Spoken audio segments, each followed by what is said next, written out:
श्रीगणेशाय नमः। अथ श्री गणपति अथर्वशीर्षाम्। हरिः ओम।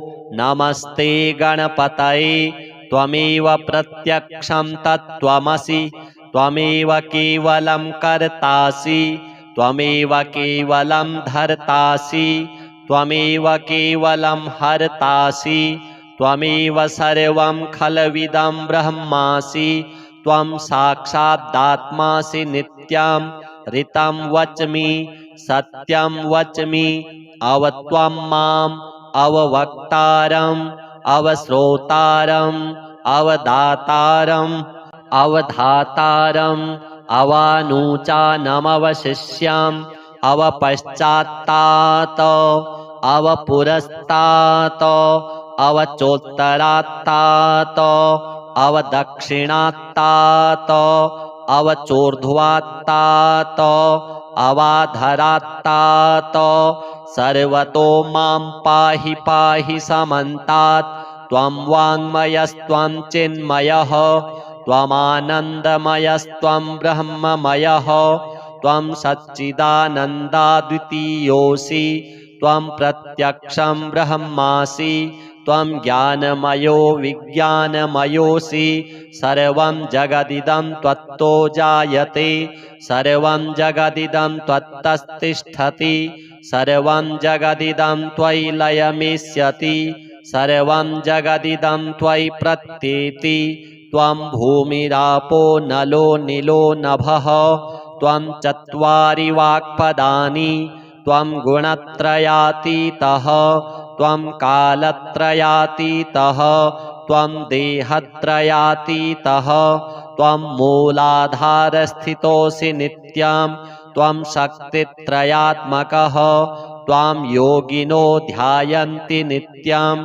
त्वं ब्रह्मा त्वं विष्णुस्त्वं रुद्रस्त्वं इन्द्रस्त्वं अग्निस्त्वं वायुस्त्वं सूर्यस्त्वं चन्द्रमास्त्वं ब्रह्म भूर्भुवः स्वरों। गणादिं पूर्वमुच्चार्य वर्णादिं तदनन्तरम् अनुस्वारः परतरः अर्धेन्दुलसितं तारेण रुद्धम् एतत्तव मनुस्वरूपं। गकारः पूर्वरूपम् अकारो मध्यमरूपम् अनुस्वारश्चान्त्यरूपम् बिन्दुरुत्तररूपम्। नादः सन्धानं संहिता सन्धिः सैषा गणेशविद्या गणकऋषिः निश्रित गायत्री छन्दः। श्रीमहागणपतिर्देवता। ॐ गं गणपतये नमः। एकदन्ताय विद्महे वक्रतुण्डाय धीमहि तन्नो दन्ती प्रचोदयात्। एकदन्तं चतुर्हस्तं पाशमङ्कुशधारिणम् अभयं वरदं हस्तैर्बिभ्राणं मूषकध्वजं। रक्तं लम्बोदरं शूर्प कर्णकं रक्तवाससं। रक्तगन्धानुलिप्ताङ्गं रक्तपुष्पैः सुपूजितं। भक्तानुकम्पिनं देवं जगत्कारणमच्युतम्। आविर्भूतं च सृष्ट्यादौ प्रकृतेः पुरुषात् परम्। एवं ध्यायति यो नित्यं स योगी योगिनां वरः। नमो रातपतये नमो गणपतये नमः प्रमथपतये। नमस्तेस्तु लम्बोदरायैकदन्ताय विघ्नविनाशिने शिवसुताय श्रीवरदमूर्तये नमो नमः। एतदथर्वशिरो योधीते स ब्रह्मभूयाय कल्पते। स सर्वविघ्नैर्न बाध्यते। स सर्वतः सुखमेधते। स पञ्चमहापातकोपपातकात् प्रमुच्यते। सायमधियानो दिवसकृतं पापं नाशयति। प्रातर्धीयानो रात्रिकृतं पापं नाशयति। सायं प्रातः प्रयुञ्जानो पापो भवति। धर्मार्थकाममोक्षं च विन्दति।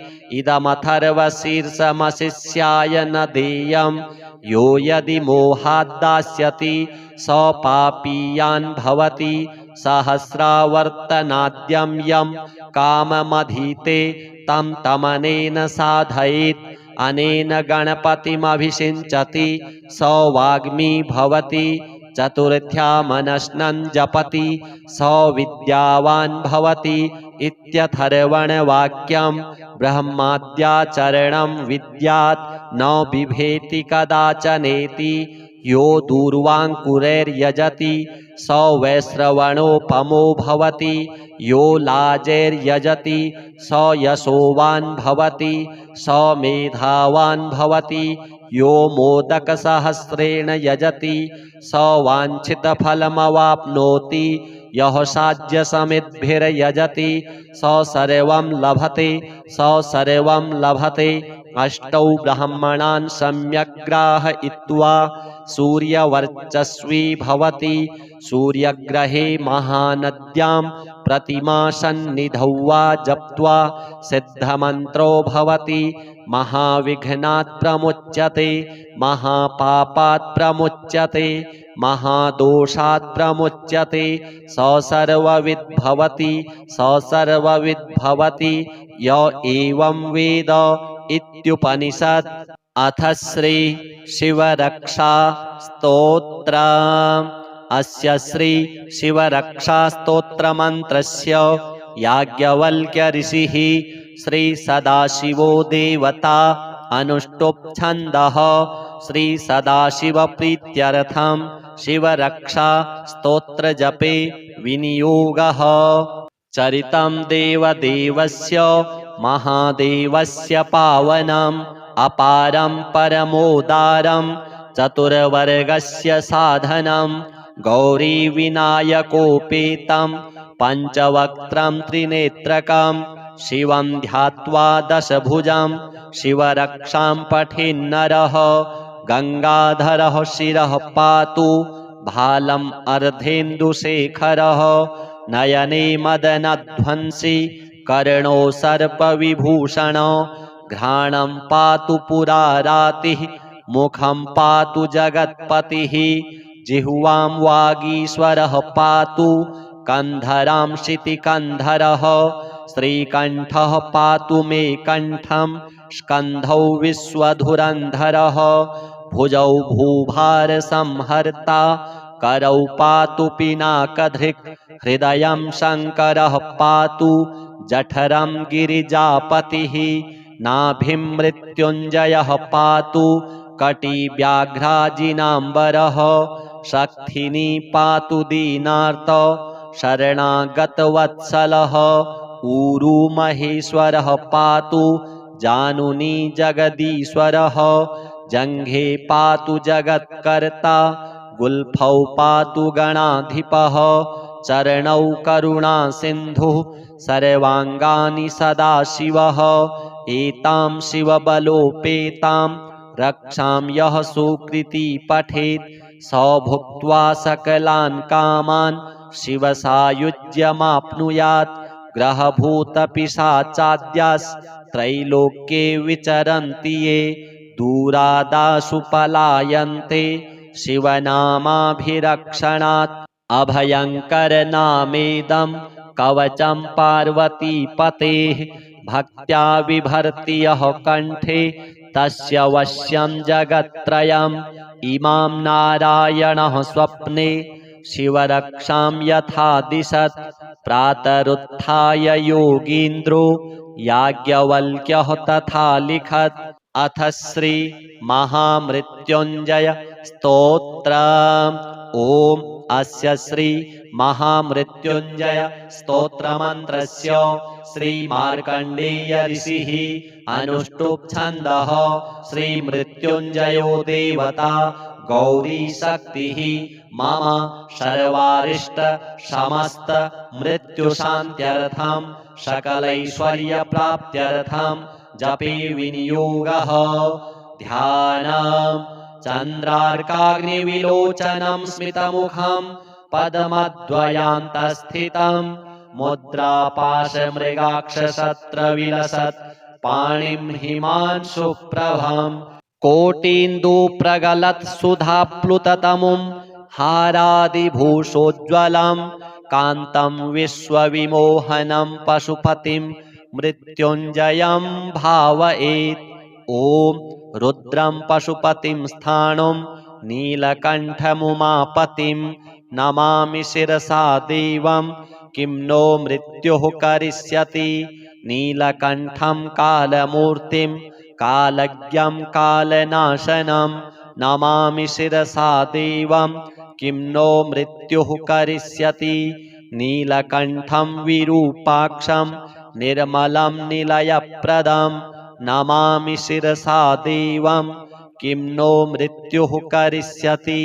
वामदेवं महादेवं लोकनाथं जगद्गुरुं नमामि शिरसा देवं किं नो मृत्युः करिष्यति। देवदेवं जगन्नाथं देवेशं वृषभध्वजं नमामि शिरसा देवं किं नो मृत्युः करिष्यति। त्र्यक्षं चतुर्भुजं शान्तं जटामुकुटधारिणं नमामि शिरसा देवं किं नो मृत्युः करिष्यति। भस्मोद्धूलितसर्वाङ्गं नागाभरणभूषितं नमामि शिरसा देवं किं नो मृत्युः करिष्यति। अनन्तमव्ययं शान्तम् अक्षमालाधरं हरं नमामि शिरसा देवं किं नो मृत्युः करिष्यति। आनन्दं परमं नित्यं कैवल्यपददायिनं नमामि शिरसा देवं किं नो मृत्युः करिष्यति। अर्धनारीश्वरं देवं पार्वतीप्राणनायकं नमामि शिरसा देवं किं नो मृत्युः करिष्यति। प्रलयस्थितिकर्तारम् आदिकर्तारमीश्वरं नमामि शिरसा देवं किं नो मृत्युः करिष्यति।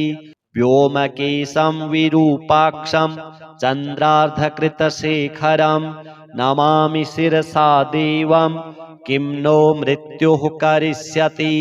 गंगाधरं शशिधरं शङ्करं शूलपाणिनं नमामि शिरसा देवं किं नो मृत्युः करिष्यति। गंगाधरं महादेवं सर्वाभरणभूषितं नमामि शिरसा देवं किं नो मृत्युः करिष्यति। अनाथः परमानन्तं कैवल्यपदगामिनी नमामि शिरसा देवं किं नो मृत्युः करिष्यति। स्वर्गापवर्गदातारं सृष्टिस्थित्यन्तकारणं नमामि शिरसा देवं किं नो मृत्युः करिष्यति। कल्पायुर्देहि मे पुण्यं यावदायुररोगतां नमामि शिरसा देवं किं नो मृत्युः करिष्यति। शिवेशानां महादेवं वामदेवं सदाशिवं नमामि शिरसा देवं किं नो मृत्युः करिष्यति। उत्पत्तिस्थितिसंहारो कर्तारमीश्वरं गुरुं नमामि शिरसा देवं किं नो मृत्युः करिष्यति।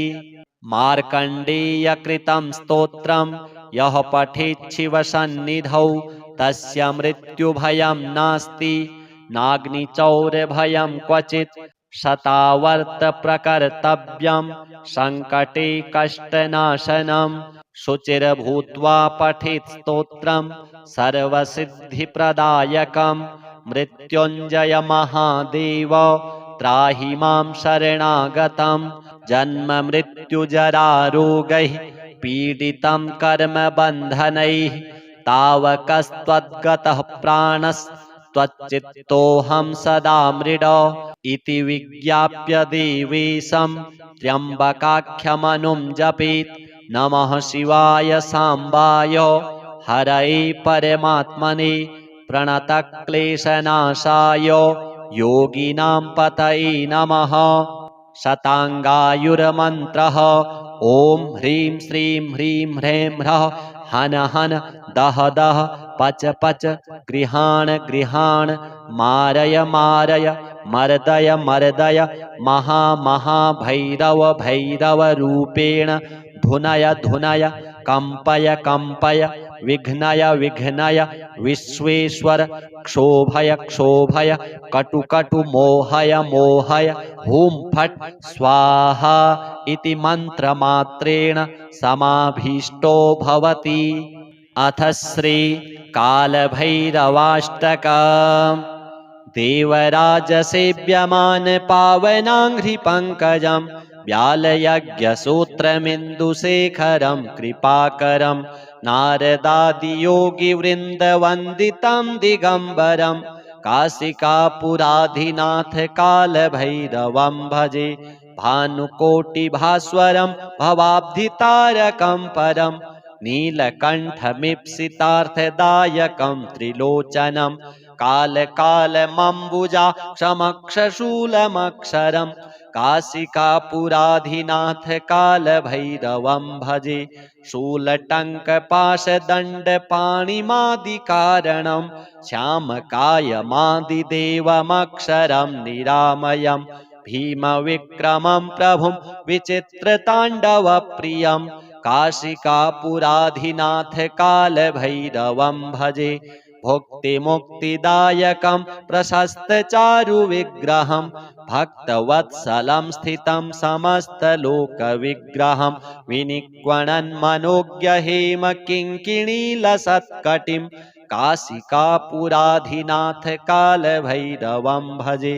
धर्मसेतुपालकं त्वधर्ममार्गनाशकं कर्मपाशमोचकं सुशर्मदायकं विभुं स्वर्णवर्णशेषपाशशोभिताङ्गमण्डलं काशिकापुराधिनाथ कालभैरवं भजे।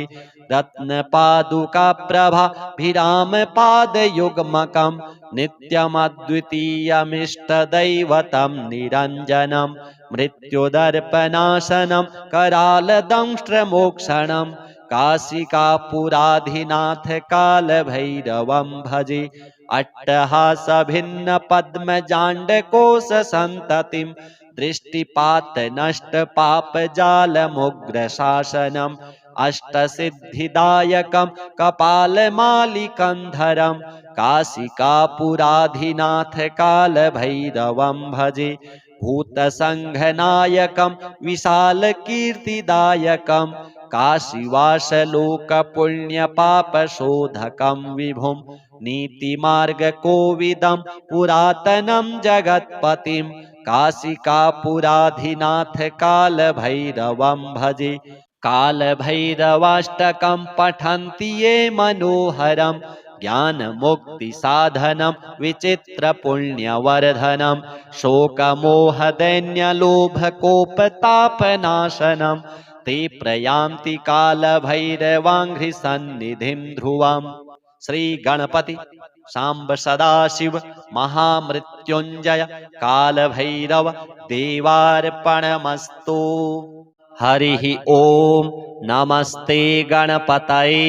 त्वमेव प्रत्यक्षं तत्त्वमसि त्वमेव केवलं कर्तासि त्वमेव केवलं धर्तासि त्वमेव केवलं हर्तासि त्वमेव सर्वं खलविदं ब्रह्मासि त्वं साक्षादात्मासि नित्यं ऋतं वच्मि सत्यं वच्मि अवत्वं माम् अववक्तारम् अवश्रोतारम् अवदातारम् अवधातारम् अवानुचानमवशिष्याम् अवपश्चात्तात् अवपुरस्तात् अवचोत्तरात्तात् अवदक्षिणात्तात् अवचोर्ध्वात्तात् अवाधरात्तात् सर्वतो मां पाहि पाहि समन्तात्।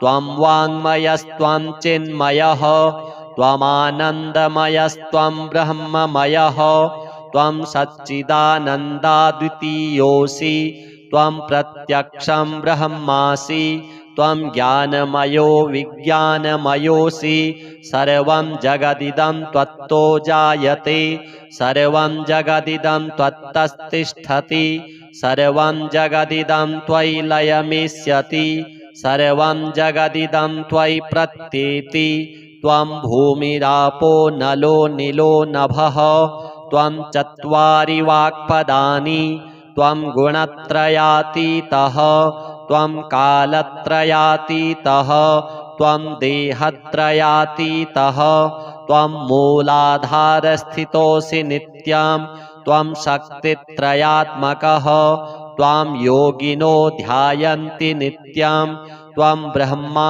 त्वं विष्णुस्त्वं रुद्रस्त्वं इन्द्रस्त्वं अग्निस्त्वं वायुस्त्वं सूर्यस्त्वं चन्द्रमास्त्वं ब्रह्म भूर्भुवः स्वरों गणादिं पूर्वमुच्चार्य वर्णादिं तदनन्तरम् अनुस्वारः परतरः अर्धेन्दुलसितं तारेण रुद्धम् एतत्तव मनुस्वरूपं गकारः पूर्वरूपम् अकारो मध्यमरूपम् अनुस्वारश्चान्त्यरूपम् बिन्दुरुत्तररूपम् नादः सन्धानं संहिता सन्धिः सैषा गणेशविद्या गणकऋषिः निसृत गायत्री छन्दः श्रीमहागणपतिर्देवता ॐ गं गणपतये नमः एकदन्ताय विद्महे वक्रतुण्डाय धीमहि तन्नो दन्ती प्रचोदयात् एकदन्तं चतुर्हस्तं पाशमङ्कुशधारिणम् अभयं वरदं हस्तैर्बिभ्राणं मूषकध्वजं रक्तं लम्बोदरं शूर्प कर्णकं रक्तवाससं रक्तगन्धानुलिप्ताङ्गं रक्तपुष्पैः सुपूजितं भक्तानुकम्पिनं देवं जगत्कारणमच्युतम् आविर्भूतं च सृष्ट्यादौ प्रकृतेः पुरुषात् परम् एवं ध्यायति यो नित्यं स योगी योगिनां वरः नमो रातपतये नमो गणपतये नमः प्रमथपतये नमस्तेस्तु लम्बोदरायैकदन्ताय विघ्नविनाशिने शिवसुताय श्रीवरदमूर्तये नमो नमः एतदथर्वशिरो योधीते स ब्रह्म भूयाय कल्पते स सर्वविघ्नैर्न बाध्यते स सर्वतः सुखमेधते स पञ्चमहापातकोपपातकात् प्रमुच्यते सायमधीयानो दिवस्कृतं पापं नाशयति प्रातर्धीयानो रात्रिकृतं पापं नाशयति सायं प्रातः प्रयुञ्जानो पापो भवति धर्मार्थकाममोक्षं च विन्दति इदमथर्वशीर्षमशिष्याय न देयं यो यदि मोहाद्दास्यति स पापीयान् भवति सहस्रावर्तनाद्यं यं काममधीते तं तमनेन साधयेत् अनेन गणपतिमभिषिञ्चति स वाग्मी भवति चतुर्थ्या मनश्नं जपति स विद्यावान् भवति इत्यथर्वणवाक्यं ब्रह्माद्याचरणं विद्यात् न बिभेति कदाचनेति यो दूर्वाङ्कुरैर्यजति स वैश्रवणोपमो भवति यो लाजैर्यजति स यशोवान् भवति स मेधावान् भवति यो मोदकसहस्रेण यजति स वाञ्छितफलमवाप्नोति यः साध्यसमिद्भिर्यजति स सर्वं लभते स सर्वं लभते अष्टौ ब्राह्मणान् सम्यक् ग्राहयित्वा सूर्यवर्चस्वी भवति सूर्यग्रहे महानद्यां प्रतिमासन्निधौ वा जप्त्वा सिद्धमन्त्रो भवति महाविघ्नात् प्रमुच्यते महापापात् प्रमुच्यते महादोषात् प्रमुच्यते स सर्वविद्भवति स सर्वविद्भवति य एवं वेद इत्युपनिषत्। अथ श्री शिवरक्षा स्तोत्र। अस्य श्री शिवरक्षा स्तोत्रमन्त्रस्य याज्ञवल्क्य ऋषिः श्री सदाशिवो देवता अनुष्टुप् छन्दः। श्री सदाशिव प्रीत्यर्थं शिवरक्षा स्तोत्र जपे विनियोगः। चरितं देवदेवस्य महादेवस्य पावनम् अपारं परमोदारं चतुर्वर्गस्य साधनं गौरीविनायकोपेतं पञ्चवक्त्रं त्रिनेत्रकं शिवं ध्यात्वा दशभुजं शिवरक्षां पठेन्नरः। गङ्गाधरः शिरः पातु भालम् अर्धेन्दुशेखरः। नयने मदनध्वंसी कर्णो सर्पविभूषणो। घ्राणं पातु पुरारातिः मुखं पातु जगत्पतिः। जिह्वां वागीश्वरः पातु कन्धरां शितिकन्धरः। श्रीकण्ठः पातु मे कण्ठं स्कन्धौ विश्वधुरन्धरः। भुजौ भूभारसंहर्ता करौ पातु पिनाकधृक्। हृदयं शङ्करः पातु जठरं गिरिजापतिः। नाभिं मृत्युञ्जयः पातु कटिव्याघ्राजिनाम्बरः। शक्थिनी पातु दीनार्त शरणागतवत्सलः। ऊरू महेश्वरः पातु जानुनी जगदीश्वरः। जङ्घे पातु जगत्कर्ता गुल्फौ पातु गणाधिपः। चरणौ करुणासिन्धुः सर्वाङ्गानि सदाशिवः। एतां शिवबलोपेतां रक्षां यः सुकृती पठेत् स भुक्त्वा सकलान् कामान् शिवसायुज्यमाप्नुयात्। ग्रहभूतपिशाचाद्यास्त्रैलोक्ये विचरन्ति ये दूरादाशु पलायन्ते शिवनामाभिरक्षणात्। अभयङ्करनामेदं कवचं पार्वतीपतेः भक्त्या बिभर्ति यः कण्ठे तस्य वश्यं जगत्त्रयम्। इमां नारायणः स्वप्ने शिवरक्षां यथा दिशत् प्रातरुत्थाय योगीन्द्रो याज्ञवल्क्यः तथा लिखत्। अथ श्री महामृत्युञ्जय स्तोत्र। ओम अस्य श्री महामृत्युञ्जय स्तोत्रमन्त्रस्य श्री मार्कण्डेय ऋषिः अनुष्टुप् छन्दः। श्री मृत्युञ्जयो देवता गौरी शक्तिः मम सर्वारिष्ट समस्त मृत्युशान्त्यर्थं सकलैश्वर्यप्राप्त्यर्थं जपे विनियोगः। ध्यानम् चन्द्रार्काग्निविलोचनं स्मितमुखं पद्मद्वयान्तस्थितं मुद्रापाशमृगाक्षशस्त्रविलसत् पाणिं हिमांशुप्रभं। कोटीन्दुप्रगलत्सुधाप्लुततमुं हारादिभूषोज्ज्वलं कान्तं विश्वविमोहनं पशुपतिं मृत्युञ्जयं भावयेत्। ॐ रुद्रं पशुपतिं स्थाणुं नीलकण्ठमुमापतिं नमामि शिरसा देवं किं नो मृत्युः करिष्यति। नीलकण्ठं कालमूर्तिं कालज्ञं कालनाशनं नमामि शिरसा देवं किं नो मृत्युः करिष्यति। नीलकण्ठं विरूपाक्षं निर्मलं निलयप्रदं नमामि शिरसा देवं किं नो मृत्युः करिष्यति।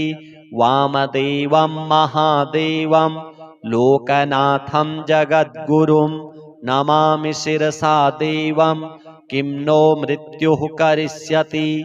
देवदेवं जगन्नाथं देवेशं वृषभध्वजं नमामि शिरसा देवं किं नो मृत्युः करिष्यति। त्र्यक्षं चतुर्भुजं शान्तं जटामुकुटधारिणं नमामि शिरसा देवं किं नो मृत्युः करिष्यति।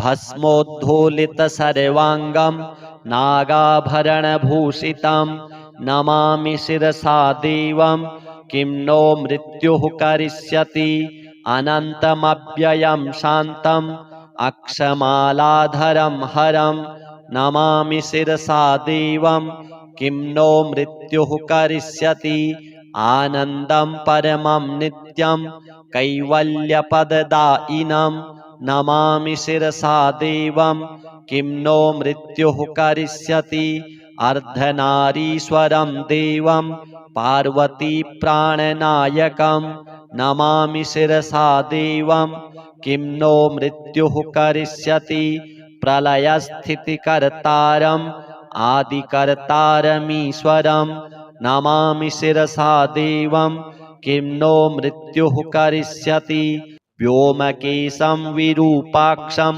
चन्द्रार्धकृतशेखरं नमामि शिरसा देवं किं नो मृत्युः करिष्यति गंगाधरं शशिधरं शङ्करं शूलपाणिनं नमामि शिरसा देवं किं नो मृत्युः करिष्यति गंगाधरं महादेवं सर्वाभरणभूषितं नमामि शिरसा देवं किं नो मृत्युः करिष्यति अनाथः परमानन्तं कैवल्यपदगामिनी नमामि शिरसा देवं किं नो मृत्युः करिष्यति स्वर्गापवर्गदातारं सृष्टिस्थित्यन्तकारणं नमामि शिरसा देवं किं नो मृत्युः करिष्यति कल्पायुर्देहि मे पुण्यं यावदायुररोगतां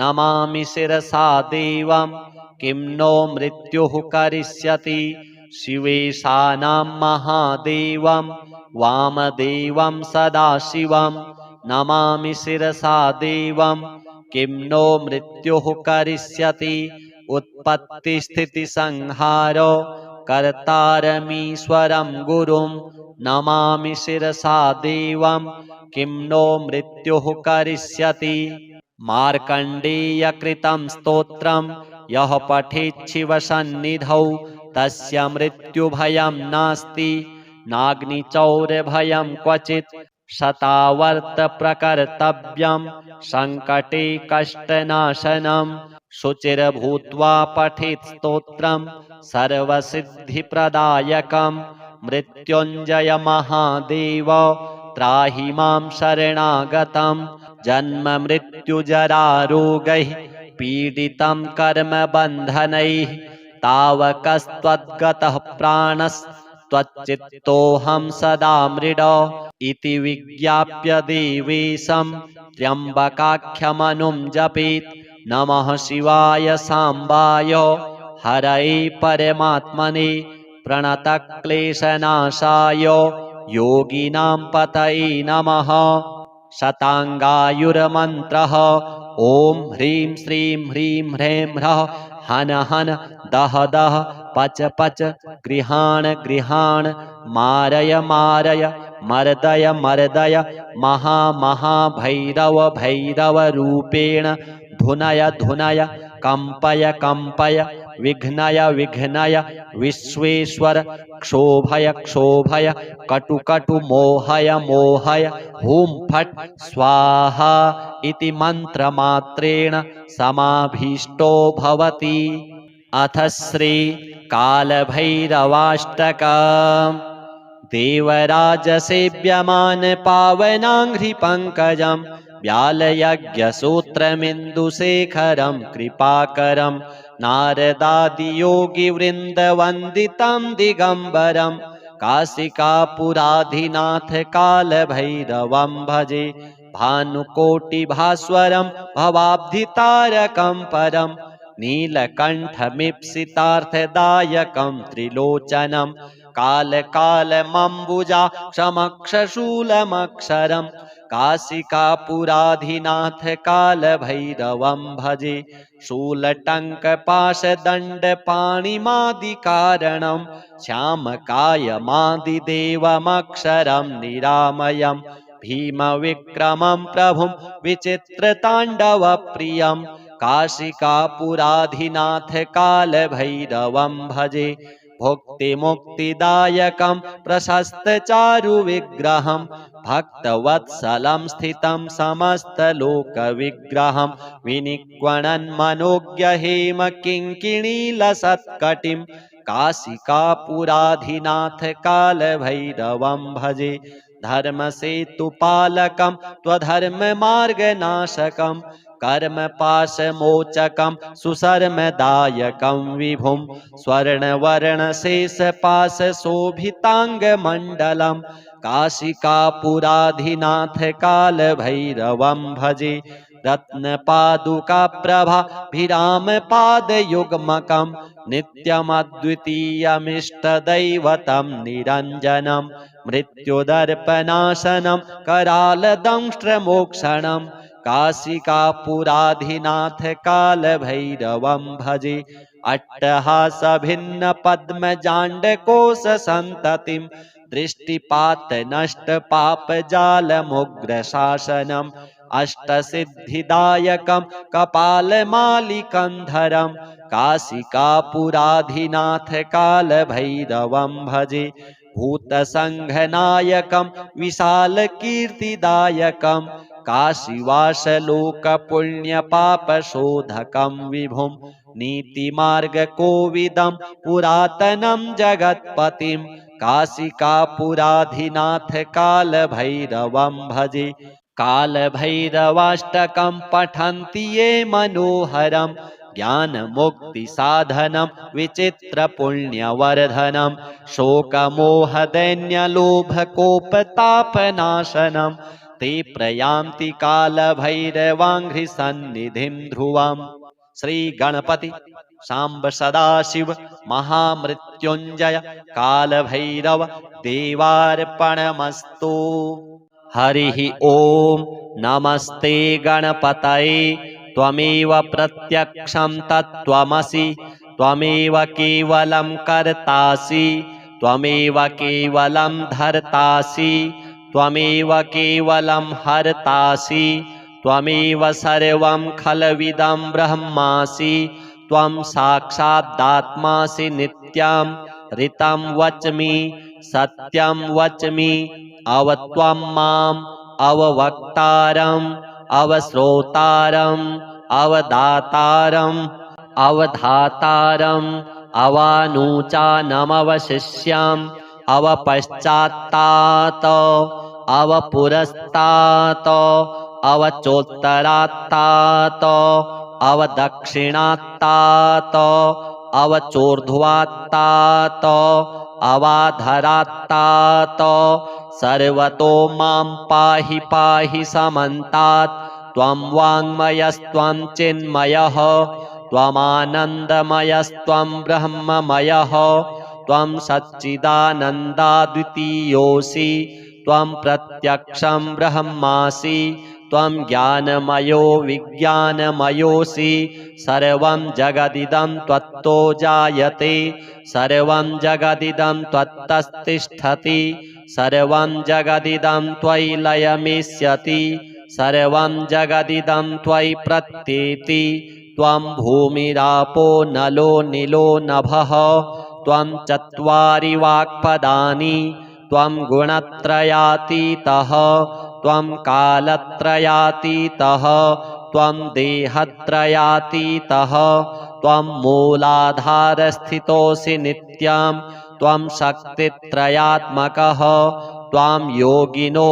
ध्यायन्ति नित्यं त्वं ब्रह्मा त्वं विष्णुस्त्वं रुद्रस्त्वं इन्द्रस्त्वं अग्निस्त्वं वायुस्त्वं सूर्यस्त्वं चन्द्रमास्त्वं ब्रह्म भूर्भुवः स्वरों गणादिं पूर्वमुच्चार्य वर्णादिं तदनन्तरम् अनुस्वारः परतरः अर्धेन्दुलसितं तारेण रुद्धम् एतत्तव मनुस्वरूपं गकारः पूर्वरूपम् अकारो मध्यमरूपम् अनुस्वारश्चान्त्यरूपम् बिन्दुरुत्तररूपम् नादः सन्धानम् संहिता सन्धिः सैषा गणेशविद्या गणकऋषिः निसृत गायत्री छन्दः श्रीमहागणपतिर्देवता ॐ गं गणपतये नमः।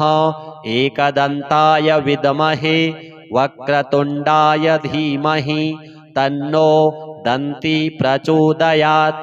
एकदन्तं चतुर्हस्तं पाशमङ्कुशधारिणम् अभयं वरदं हस्तैर्बिभ्राणं मूषकध्वजं रक्तं लम्बोदरं शूर्पकर्णकं रक्तवाससं रक्तगन्धानुलिप्ताङ्गं रक्तपुष्पैः सुपूजितं भक्तानुकम्पिनं देवं जगत्कारणमच्युतम् आविर्भूतं च सृष्ट्यादौ प्रकृतेः पुरुषात् परम् एवं ध्यायति यो नित्यं स योगी योगिनां वरः।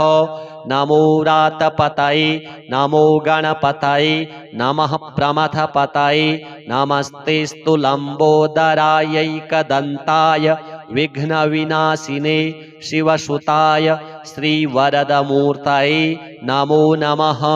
एतदथर्वशिरो योधीते स ब्रह्मभूयाय कल्पते स सर्वविघ्नैर्न बाध्यते स सर्वतः सुखमेधते स पञ्चमहापातकोपपातकात् प्रमुच्यते सायमधियानो दिवस्कृतं पापं नाशयति प्रातर्धीयानो रात्रिकृतं पापं नाशयति सायं प्रातः प्रयुञ्जानो पापो भवति धर्मार्थकाममोक्षं च विन्दति इदमथर्वशीर्षमशिष्याय न देयं यो यदि मोहाद्दास्यति स पापीयान् भवति सहस्रावर्तनाद्यं यं काममधीते तं तमनेन साधयेत् अनेन गणपतिमभिषिञ्चति स वाग्मी भवति चतुर्थ्यामनश्नं जपति स विद्यावान् भवति इत्यथर्वणवाक्यं ब्रह्माद्याचरणं विद्यात् न बिभेति कदाचनेति यो दूर्वाङ्कुरैर्यजति स वैश्रवणोपमो भवति यो लाजैर्यजति स यशोवान् भवति स मेधावान् भवति यो मोदकसहस्रेण यजति स वाञ्छितफलमवाप्नोति यः साध्यसमिद्भिर्यजति स सर्वं लभते स सर्वं लभते। अष्टौ ब्राह्मणान् सम्यक् ग्राहयित्वा सूर्यवर्चस्वी भवति सूर्यग्रहे महानद्यां प्रतिमासन्निधौ वा जप्त्वा सिद्धमन्त्रो भवति महाविघ्नात् प्रमुच्यते महापापात् प्रमुच्यते महादोषात् प्रमुच्यते स सर्वविद्भवति स सर्वविद्भवति य एवं वेद इत्युपनिषत्। अथ श्री शिवरक्षा स्तोत्र। अस्य श्री शिवरक्षा स्तोत्रमन्त्रस्य याज्ञवल्क्य ऋषिः श्री सदाशिवो देवता अनुष्टुप् छन्दः श्री सदाशिव प्रीत्यर्थं शिवरक्षा स्तोत्र जपे विनियोगः। चरितं देवदेवस्य महादेवस्य पावनम् अपारं परमोदारं चतुर्वर्गस्य साधनं गौरीविनायकोपेतं पञ्चवक्त्रं त्रिनेत्रकं शिवं ध्यात्वा दशभुजं शिवरक्षां पठेन्नरः गंगाधरः शिरः पातु भालम् अर्धेन्दुशेखरः नयने मदनध्वंसी कर्णो सर्पविभूषणो घ्राणं पातु पुरारातिः मुखं पातु जगत्पतिः जिह्वां वागीश्वरः पातु कंधरां शितिकन्धरः श्रीकण्ठः पातु मे कण्ठं स्कन्धौ विश्वधुरन्धरः भुजौ भूभारसंहर्ता करौ पातु पिनाकधृक् हृदयं शङ्करः पातु जठरं गिरिजापतिः नाभिं मृत्युञ्जयः पातु कटिव्याघ्राजिनाम्बरः शक्थिनी पातु दीनार्त शरणागतवत्सलः ऊरू महेश्वरः पातु जानुनी जगदीश्वरः जङ्घे पातु जगत्कर्ता गुल्फौ पातु गणाधिपः चरणौ करुणा सिन्धुः सर्वाङ्गानि सदाशिवः एतां शिवबलोपेतां रक्षां यः सुकृती पठेत् स भुक्त्वा सकलान् कामान् शिवसायुज्यमाप्नुयात् ग्रहभूतपिशाचाद्यास्त्रैलोक्ये विचरन्ति ये दूरादाशु पलायन्ते शिवनामाभिरक्षणात् अभयङ्करनामेदं कवचं पार्वतीपतेः भक्त्या बिभर्ति यः कण्ठे तस्य वश्यं जगत्त्रयम् इमां नारायणः स्वप्ने शिवरक्षां यथा दिशत् प्रातरुत्थाय योगीन्द्रो याज्ञवल्क्यः तथा लिखत् अथ श्री महामृत्युञ्जय स्तोत्रम्।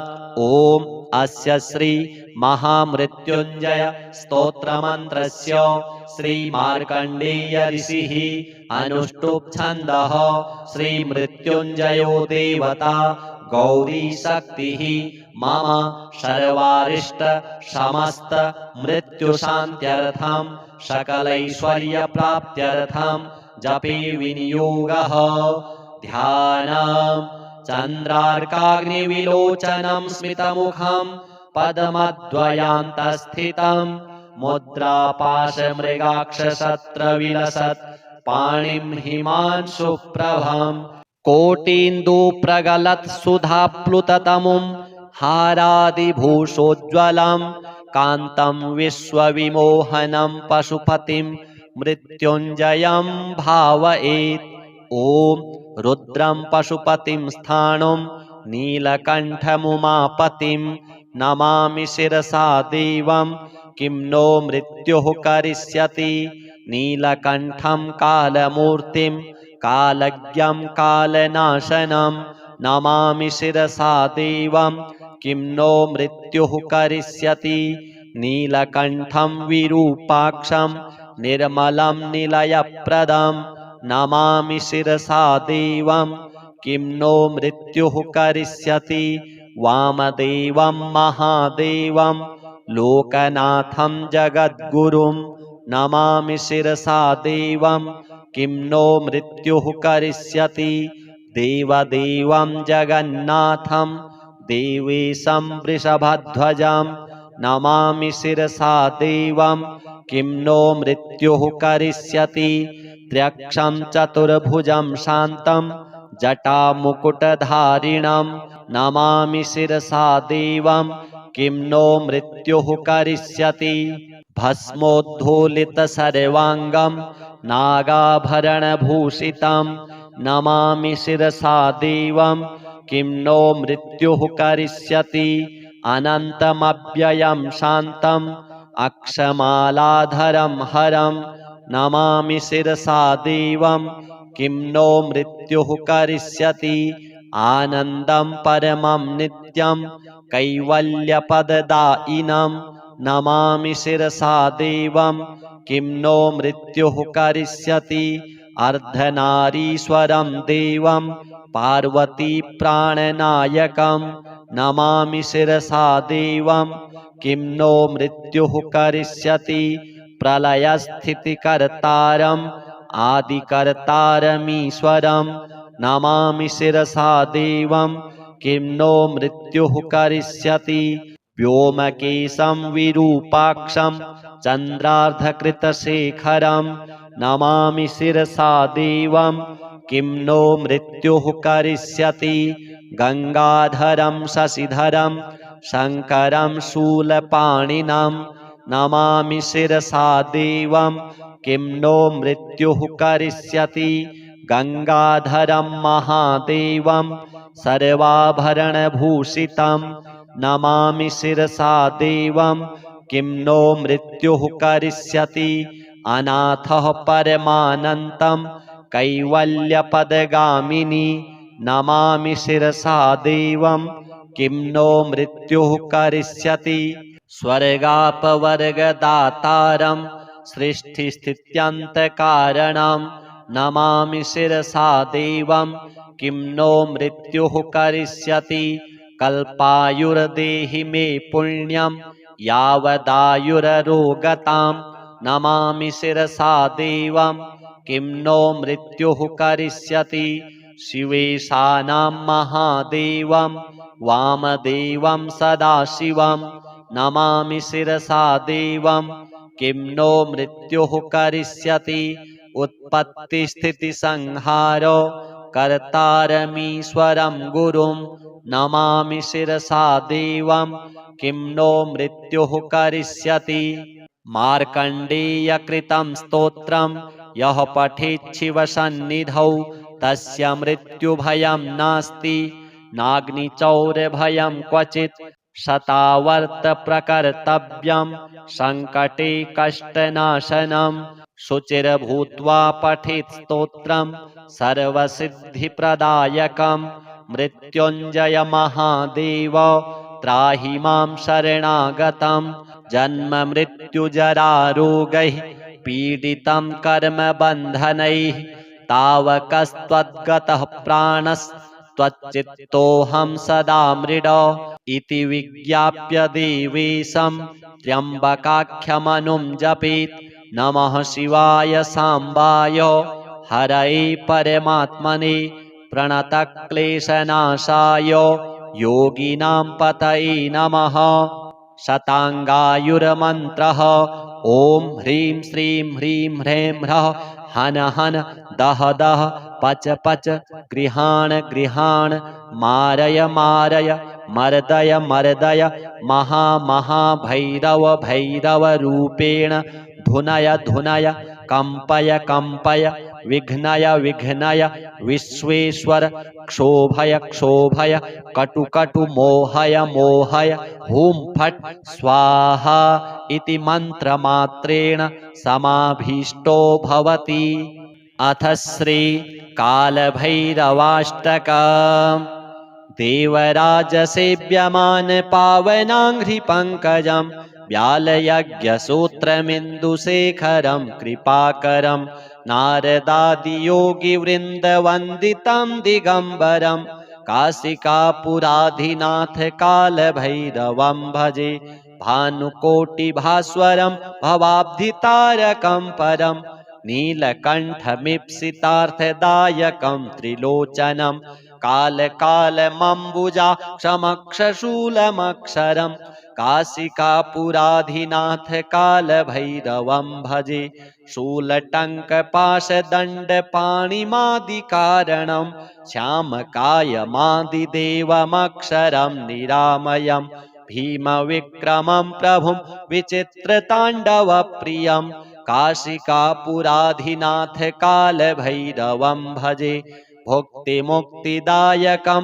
प्रशस्तचारुविग्रहं भक्तवत्सलं स्थितं समस्तलोकविग्रहं विनिक्वणन्मनोज्ञहेमकिङ्किणीलसत्कटिं काशिकापुराधिनाथ कालभैरवं भजे धर्मसेतुपालकं त्वधर्ममार्गनाशकं कर्मपाशमोचकं सुशर्मदायकं विभुं स्वर्णवर्णशेषपाशशोभिताङ्गमण्डलं काशिकापुराधिनाथ कालभैरवं भजे रत्नपादुकाप्रभाभिरामपादयुग्मकं नित्यमद्वितीयमिष्टदैवतं निरञ्जनं मृत्युदर्पनाशनं करालदंष्ट्रमोक्षणं काशिकापुराधिनाथ कालभैरवं भजे अट्टहासभिन्नपद्मजाण्डकोशसन्ततिं दृष्टिपातनष्टपापजालमुग्रशासनम् अष्टसिद्धिदायकं कपालमालिकन्धरं काशिकापुराधिनाथ कालभैरवं भजे भूतसङ्घनायकं विशालकीर्तिदायकं काशीवासलोकपुण्यपापशोधकं विभुं नीतिमार्गकोविदं पुरातनं जगत्पतिं काशिकापुराधिनाथ कालभैरवं भजे। कालभैरवाष्टकं पठन्ति ये मनोहरं ज्ञानमुक्तिसाधनं विचित्रपुण्यवर्धनं शोकमोहदैन्यलोभकोपतापनाशनं ते प्रयान्ति कालभैरवाङ्घ्रिसन्निधिं ध्रुवम्।